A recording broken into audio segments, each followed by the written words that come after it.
Muy buenas noches, es un placer darles la bienvenida a esta conferencia de prensa. A continuación, hace uso de la palabra el señor Presidente de la República, Luis Lacalle Pou. Buenas noches para todos. Agradecerles este tiempo, estos minutos. Hoy los hemos convocado para conversar acerca de la LUC, acerca del referéndum que tenemos que ir a votar los uruguayos el próximo domingo.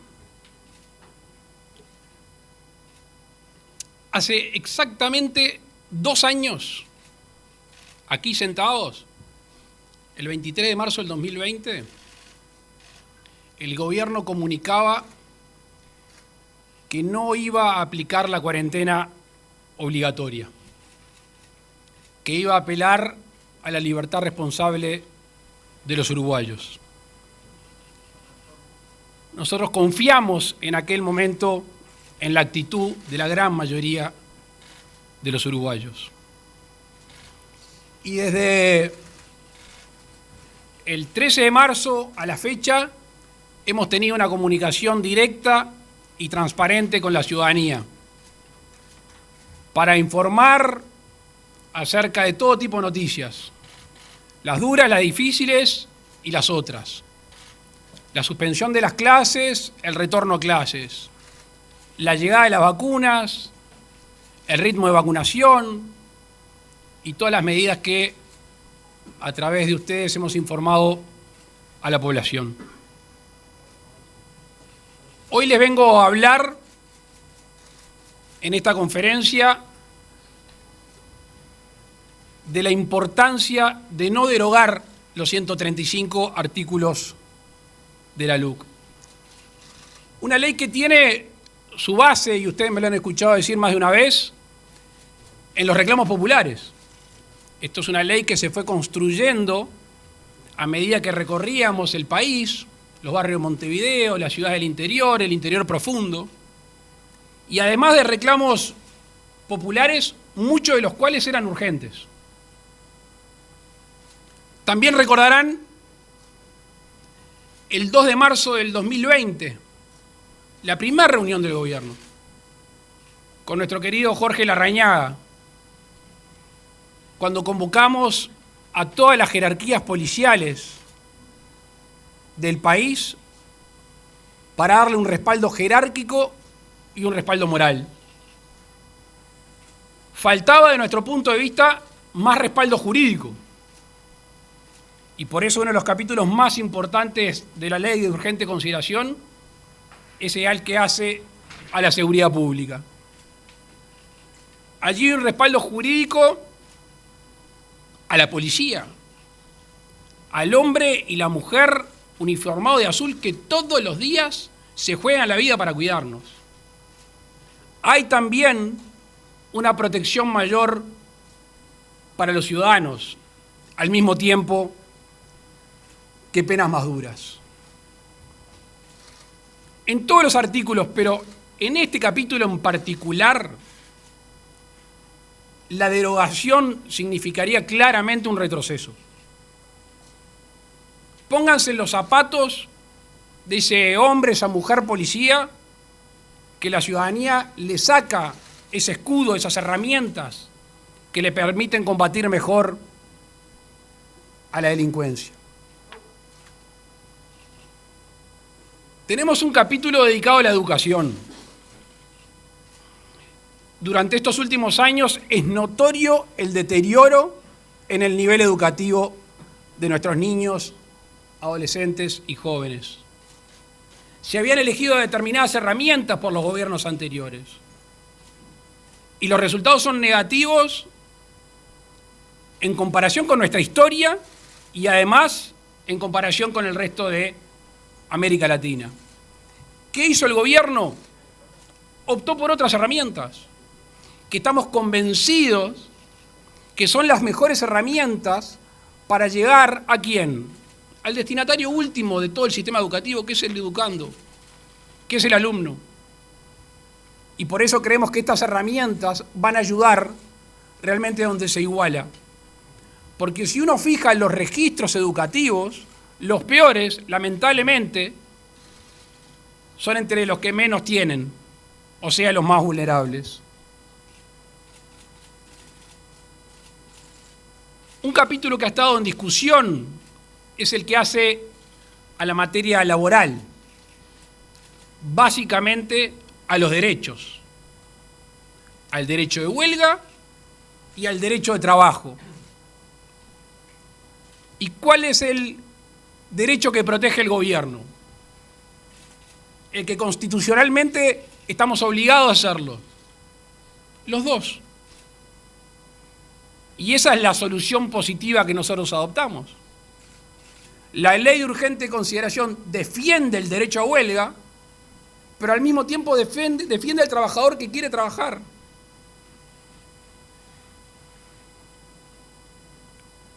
Protege al que quiere manifestarse, pero también protege la libre circulación de todos los uruguayos, de todos los ciudadanos en todo el territorio.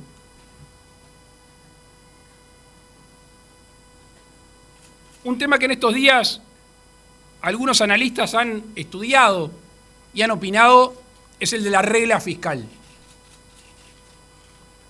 Para mí es de sentido común una regla fiscal. Lo hace cualquier familia. Cuando ganan un peso extra, cuando tienen un ingreso extraordinario, ahorran, guardan. ¿Por qué? Por las dudas, por los imprevistos. Si en algún momento hay que gastar más, en el momento de las vacas flacas, ahí tiene un ahorro. Obviamente esto hace al respeto de los dineros públicos, cosa que no venía sucediendo, y no quiero abundar lo que sucedía ante el 1 de marzo del 2020. Ahora, anda por allí un argumento de que esta regla fiscal carecería de sensibilidad social.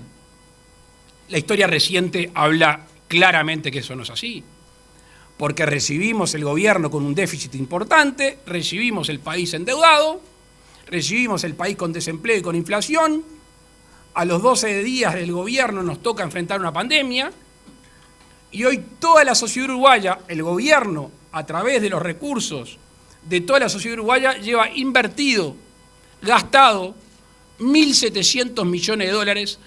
¿En quién? En la salud y en los más débiles. Sobre la libertad financiera, este es un tema que a veces cuando hay gente que lo discute y no conoce la vida del interior del país, además de ser un tema de libertad, y eso ya meritaría la defensa, son normas que a veces son generadas en un escritorio en Montevideo y no en el interior del país, donde son menos frecuentes los cajeros, son menos frecuentes los bancos, donde son menos frecuentes instituciones que pueden ayudar a la bancarización.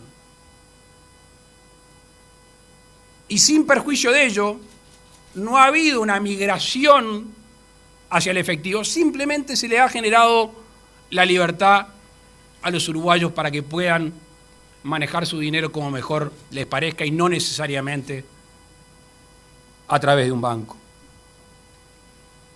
La ley de alquileres. Bueno, este tema me toca muy de cerca porque creo que fue en el año 2010 que yo presenté este proyecto de ley.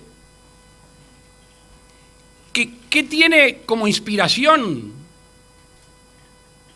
Mucha gente que no tiene posibilidad de tener garantía, que no tiene respaldo familiar y que no puede tener respaldo bancario, que además de no tener garantía, este otro sistema permite el alquiler sin plazo.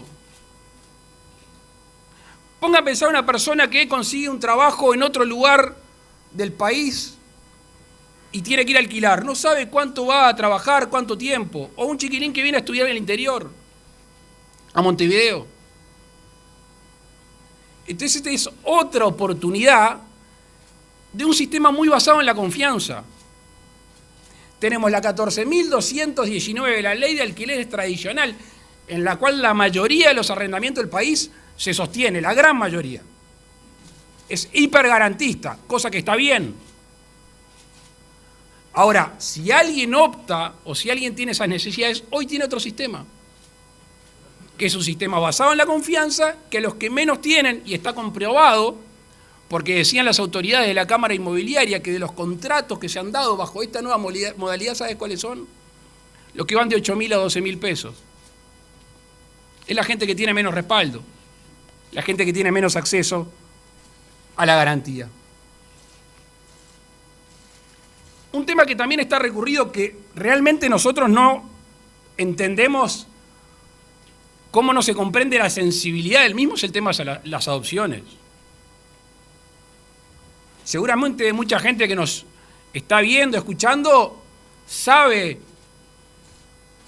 de parejas que han estado esperando años para adoptar y niños que no han podido durante mucho tiempo vivir en el seno de una familia. ¿Qué es lo que se hizo con la LUC? Se generó un sistema para acelerar las adopciones. Y en esto ha habido un resultado positivo que creo que todos nos deberíamos alegrar. El año pasado se dio un récord de niños adoptados, 125. Y el dato que me pasaba el presidente del INAU ayer es que sin haber terminado el primer trimestre de este año, ya van 43 adopciones, son 43 niños, con respecto a 32 del mismo plazo del año pasado. Y finalizando, antes de hacer lugar a las preguntas, un reclamo que he escuchado y que no comparto, pero no comparto porque creo que los hechos lo demuestran. La primera vez que hablé de una ley de urgente consideración fue en noviembre del 2017. Si no es noviembre, es diciembre. 2017. El borrador se repartió en enero, creo que también era un 23 de enero del 2020. A raíz de la pandemia decidimos el proyecto de ley repartirlo entre todos los partidos políticos antes de ingresarlo. Ahora, cuando ingresó al Parlamento, fíjense que se aprobó en menos tiempos del que está previsto en la Constitución. Nadie puede decir que fue con apuro, porque se tomaron menos días de lo que la Constitución les permite. Después se dice que no fue discutido. Yo estaba revisando recién. Más de 170 delegaciones, en una Cámara y 100 delegaciones en la otra. Que se legisló a los ponchazos. Miren, se modificaron más de 270 artículos. De los artículos originales se modificaron más de 270. Y para mí la prueba más contundente de que esta es una buena ley es el tiempo. Porque el tiempo, la realidad es la que manda. Hoy hace 1 año, 8 meses y 14 días que la LUC está vigente. O sea que está entre nosotros, ya es derecho positivo, ya nos regula.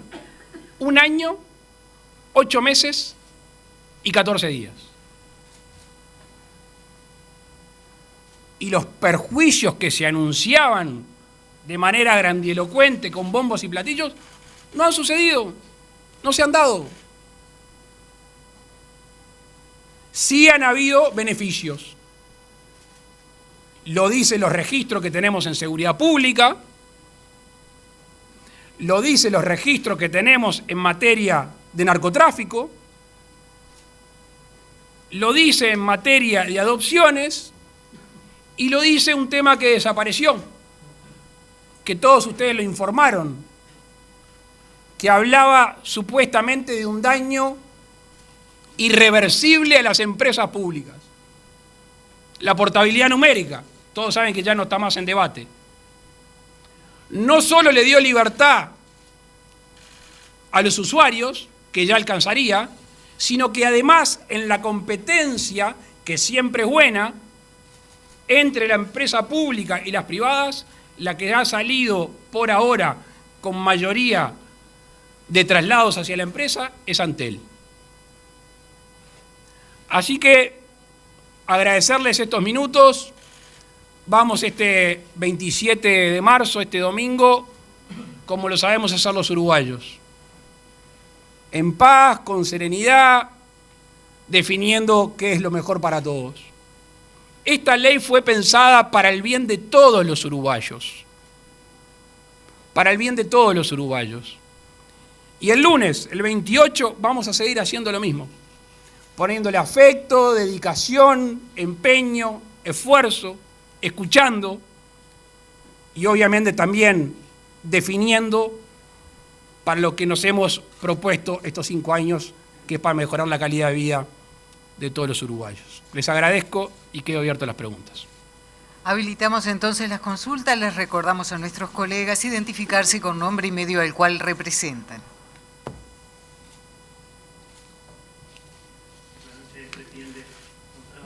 Dame un segundo que voy a anotar. Dale.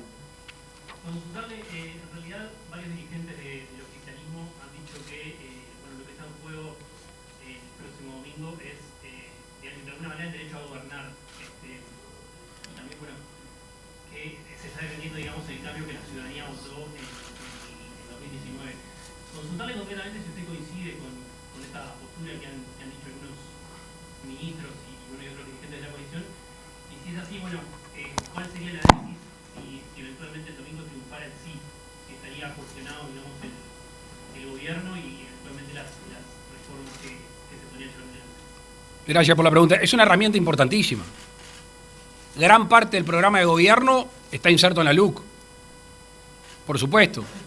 Pero yo recién lo personalizaba. Imagínense el respaldo que hoy siente la policía el lunes sacándole esas herramientas. Obviamente que hay un retroceso. Obviamente. En materia educativa, obviamente que hay un retroceso. En que te vuelvan a obligar a tener el dinero sí o sí dentro de un banco y cobrar de determinada manera, obviamente que hay un retroceso. Que vamos a dejar de hacer el esfuerzo, que vamos a poner todo el empeño. Pero no es lo mismo gobernar con estos 135 artículos que sin estos 135 artículos. Obviamente no es lo mismo.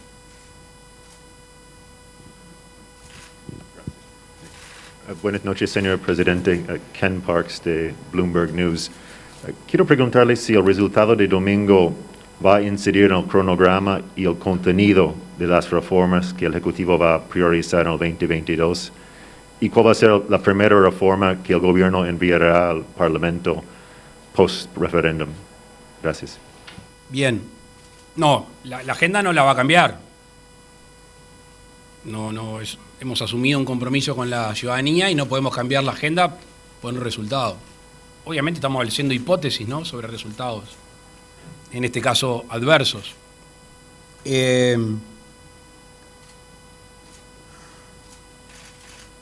Quizás no directamente legislativa, pero la que estamos trabajando seriamente es el tema de la emergencia sanitaria,